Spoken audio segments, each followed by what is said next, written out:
ASF ఆధ్వర్యంలో ఏర్పాటు చేసినటువంటి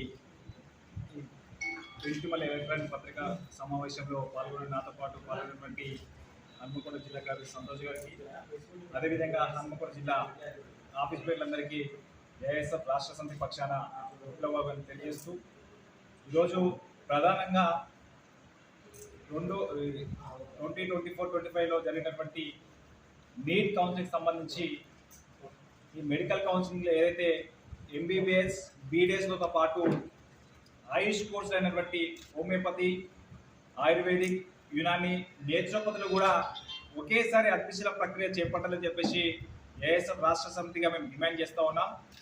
ఈ యొక్క ఎంబీబీఎస్ సంబంధించి బీడీఎస్ సంబంధించినటువంటి మొదటి విడత కౌన్సిలింగ్ చేపట్టిన తర్వాత దాదాపు ఒక 6 నెలల సమయం తర్వాత ఆయుష్ కోర్సులు అయినటువంటి ఆయుర్వేదిక్, యునాని, హోమియోపతి, నేచురోపతికి సంబంధించినటువంటి ఈ కోర్సులకు అడ్మిషన్ ప్రక్రియ చేపట్టడం వల్ల దాదాపు విద్యార్థులు ఒక 6 నెలల సమయం వృధా చేసుకోవడం జరుగుతుంది.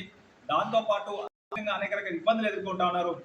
ఈరోజు ఎంబీబీఎస్ బీడీఎస్ కౌన్సిలింగ్ పోతున్న తరుణంలో వాళ్ళు ఇంటర్నెట్లకు వెళ్ళి వేలాది రూపాయలు వెచ్చించి ఆ కౌన్సిలింగ్ ప్రక్రియలో పాల్గొని దాంతోపాటు దాని తదనంతరం వెరిఫికేషన్ లో కూడా అనేక రకాలుగా వందల రూపాయలు ఖర్చు చేసిన సందర్భంలో ఈరోజు అనేది ఒక చాలా సమయభారం అనేది చాలా ఎక్కువ సమయానికి సంబంధించినటువంటి దూరం పెంచే విధంగా అధికారులు ప్రయత్నం చేస్తూ ఉన్నారు.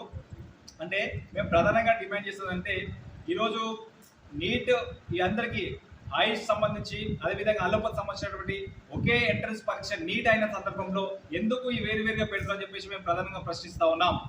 దీనివల్ల ఏంటంటే విద్యార్థులు అనేక రకాల ఇబ్బందులు ఎదుర్కొంటున్నారు. ఈరోజు బీడీఎస్ అదే ఎంబీబీఎస్ బీడీఎస్ లో సీట్ వచ్చినటువంటి వాళ్ళు వాళ్ళ ఒక కోర్సులో చేరుతా ఉన్నారు. కానీ సీట్ రాని వాళ్ళు ఏం చేస్తున్నారు అంటే విద్యార్థులు అంటే ఇంకా 6 నెలల సమయం ఉంది కాబట్టి 6 నెలల సమయం వృధా కావడం వల్ల ఇంకొక 6 నెలల సమయం ఉంటే మేము లాంగ్ టర్మ్ కోచింగ్ తీసుకొని మళ్ళీ మేము దీంట్లో సీటు కొట్టచ్చే ఉద్దేశంతో ఈరోజు చాలా మంది విద్యార్థి తండ్రులు అనేక రకాల ఇబ్బందులు ఎదుర్కొని వాళ్ళు లాంగ్ టర్మ్ కోచింగ్ పేరు మీద ఈరోజు కార్పొరేట్ విద్యా సంస్థలు ₹1,00,000 పెట్టి ఈరోజు లాంగ్ టర్మ్ కోచింగ్ తీసుకుంటున్నారు.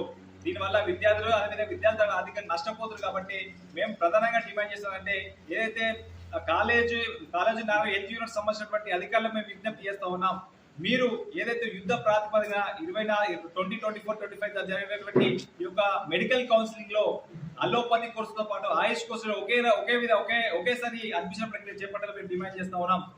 ఎందుకంటే దీనివల్ల చేయడం వల్ల విద్యార్థులకు సమయభారం తగ్గుతుంది, అదేవిధంగా ఆర్థికంగా ఇబ్బందులు తగ్గుతాయి. విద్యార్థులకు ఒక విలువైనటువంటి సమయాన్ని కోల్పోకుండా వాళ్ళకు మీరు న్యాయం చేసే విధంగా ఉంటారని చెప్పేసి మేము ప్రధానంగా డిమాండ్ చేస్తున్నాం.